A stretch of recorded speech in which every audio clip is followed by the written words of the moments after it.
Assalamualaikum. Karena suatu perkeliruan sambung menyambung, saya pernah kena penyakit MAH atau gangguan pencernaan bertahun-tahun. Lebih dari Bang Toyib, yaitu sekitar 7 tahun, nggak cuma 3 kali puasa, 3 kali lebaran. Walah, serius ah. Di Amerika, katanya ada sekitaran 10% dari populasi yang juga rentan dan sering gangguan MAH kayak gini. Jadi ini bukan hal yang langka. Mestinya di Indonesia juga begitu. Nggak tahu kalau di daerah Jombang, Bojonegoro. Itu termasuk Indonesia juga kali ya. Sorry. 1001 cara dah saya coba, nggak kehitung spesialis saluran cerna yang saya paranin. Yaitu saya paranin untuk berobat ya. Dan bukan sekedar saya paranin untuk diajak foto selfie. Dulu belum musim sih, pose-pose selfie mencicil di depan HP kayak gitu. I don't know. Saya nggak tahu kalau sekarang. Tapi waktu itu, menurut saya bahkan yang levelnya profesor aja, itu logikanya nggak cespleng juga. Treatmentnya itu ya, maaf ya, kayak ngobatin orang yang alergi seafood gitu. Tahu nggak sih? Si peang gitu ya. Kena alergi dan gatal biduran di sekujur tubuh. Ke dokter jebret, dikasih antihistamin segala macam, sembuh sih. Tapi besok-besok kalau dia makan seafood jenis itu lagi, alergi lagi. Capek kan kalau kayak gitu? Jebretnya itu tadi saat palanya kejedot. Beda sama si Panjul. Kalau dia itu alerginya sama ikan peda. Kalau disuguhinnya kaviar malah nggak apa-apa. Widih, kayak bener. Nama Panjul makanya kaviar. Walah. Sampai mana ini tadi? Soal sakit mah kumat-kumatan. Ya. Kalau kalian penasaran ingin solusi tuntas, silahkan lanjut. Tapi kalau pengennya pil ajaib yang besok-besok terus sering kambuh kumat lagi dan lagi, ya jalan pintas seperti itu di sini nggak ada. Jadi, alkisah saking gregetan, akhirnya saya menjauhi dokter dan coba-coba sendiri. Pure gagal sih awalnya. Gagal total. Dulu saya belum ngerti soal sleeping, fasting kayak gitu, tapi alhamdulillah berkat pertolongan Allah, akhirnya saya sembuh sendiri. Betul-betul itu merupakan satu pelajaran hidup. Dihitung 2 juga boleh, atau 3, atau nggak usah dihitung lah mestinya, biar gampang. Semoga sharing ini bisa juga jadi pelajaran bagi kalian, sehingga kalaupun kalian kumat-kumatan mah, nggak usah sampai 7 tahun kayak saya. Cukuplah 6 tahun setengah. Gubrak.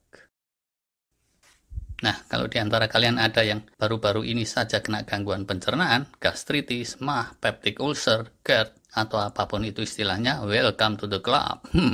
Di luar sana faktanya itu brutal guys, beneran. Belum ada itu ya di seluruh dunia, ahli saluran cerna yang kelasnya kayak montir sepeda yang ulung.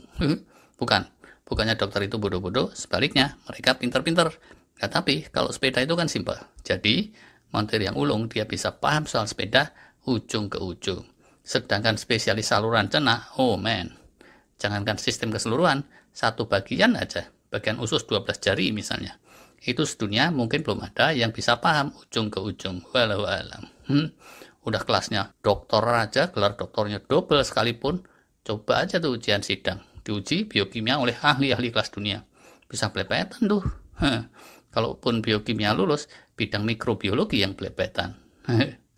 Ya iyalah, kita kan spesialis saluran cerna. Masa ujian sidangnya biokimia, mikrobiologi, di luar bidang kita bro. Nah, spesialis yang nonton mungkin membatin kayak gitu ya. Cuma please deh, ahli saluran cerna yang sejati mestinya jago mekanika fluida sekalian malah. Ada tuh ya, oknum ahli pencernaan tertentu pas sharing tentang katup-katup pencernaan itu bikin para insinyur garuk kepala. Ketombe mendadak bermunculan. Kebayang nggak sih? Saluran cerna itu ciptaan Allah loh. Berdasar cerita mereka, itu bisa kelihatan lebih cemen dari mesin sederhana bikinan insinyur culun. Mungkin nggak sih? Cuma ini bukan oknum dari Indonesia, tolong dicatat. Kalau yang Indonesia itu paling biasanya cuma ikut-ikutan. Poinnya di sini, saluran cerna itu canggih dan kompleks, harap maklum. Kalau dokter jantung, dokter tulang, ahli paru, fokusnya tuh ya ke organ yang itu-itu saja sudah baku. Nah, sedang ahli saluran cerna, itu ibarat neliti pohon, dia itu seperti neliti keadaan tanah di bawah pohonnya sekalian. Nggak cuma ditentuin sama akar dan dedaunan yang gugur kan ya. Keadaan tanah di bawah pohon itu juga ditentukan oleh para penunggu pohon yang berganti-ganti. Tai-tai burung yang berjatuhan gitu. Dampaknya itu tergantung kan ya. Burungnya burung apa? Dan burung yang beda-beda, nggak mungkin sama. Bisa juga yang ngider di pohon bukannya burung, tapi codot dan kampret. Oh walah, kampret bener. Susah lagi kalau yang suka nangkring di atas pohon, malah neneknya si Panjul. Loh, wes tuwek kau pencilaan, pakai nangkring di pohon segala. Saluran cerna juga gitu. Selain ditentukan oleh fisik organnya, nggak boleh ada yang beset, iritasi segala macam, kimiawinya juga mesti pas. Selain itu, dia ada penunggunya.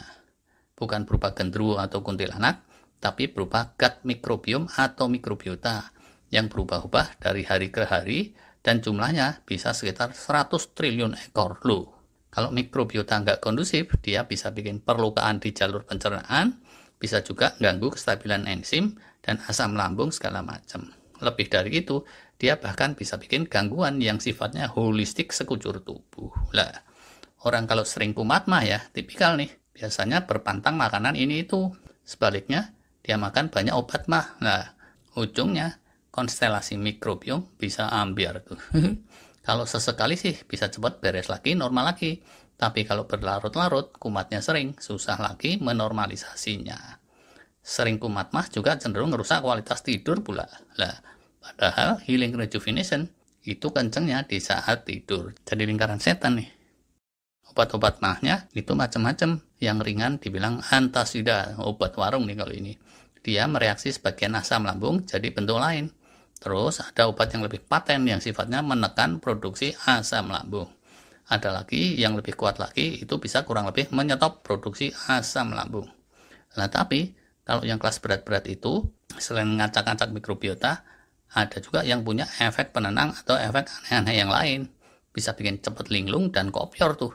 Kalau dikit-dikit pakai penenang. Tapi kalau dikasih duit sih biasanya tetap aja nyamber. Jadi ya, kalau yang berlarut-larut, kumat-kumatan kayak saya dulu, itu gangguannya bisa menyeluruh kepada segenap penjuru kesehatan holistik. Dan ujungnya, kualitas hidup bisa terasa hancur-hancuran. Mungkin saya jadi cepat tua pas di umur 30-an, 40-an, gara-gara ini juga antara lain. Jadi, kalian yang belum ketelanjuran, mestinya cepat aja diatasi. Dan carilah metode yang tuntas dan bukan sekedar cespleng untuk sesaat. Percaya deh, di situs-situs soal mah, ada tuh yang kasih saran pantang ini itu. Oh boy, kalian yang sering kumat-kumatan pasti paham lah ya. Pantangan kayak gitu itu, kalaupun nolongnya cuma dikit aja, nggak tuntas. Jangka panjang ya, kalau berpantang sayur-sayuran, itu malah jelek loh. Ada lagi, saran soal posisi tidur segala. Bantalnya mesti 2, idem itu. Mau bantalnya 10 sekalipun, tidur sampai berdiri jejek aja, kalau mikroba di perut masih ambiar, pencernaan kalian pasti error lagi dan lagi. Pengalaman saya dulu, saya jadi jarang kumat-kumatan, itu antara lain berkat terapi cuka apel. Segala obat mah yang aneh-aneh saya stop. Kalau kepepet, yang masih saya makan paling cuma antasida kelas warung aja. Serasa ini counterintuitif, tapi belakangan saya bisa pahami nalarnya juga. Silakan aja nanti dicek video berikutnya. Untuk sekarang segini dulu. Supaya nggak ketinggalan update, kalau mau subscribe silahkan, tapi nggak maksa nih. Kalau kalian lebih milih pakai bantal 2 tadi, atau 3 atau 10, yaitu keputusan kalian sendiri. Terima kasih.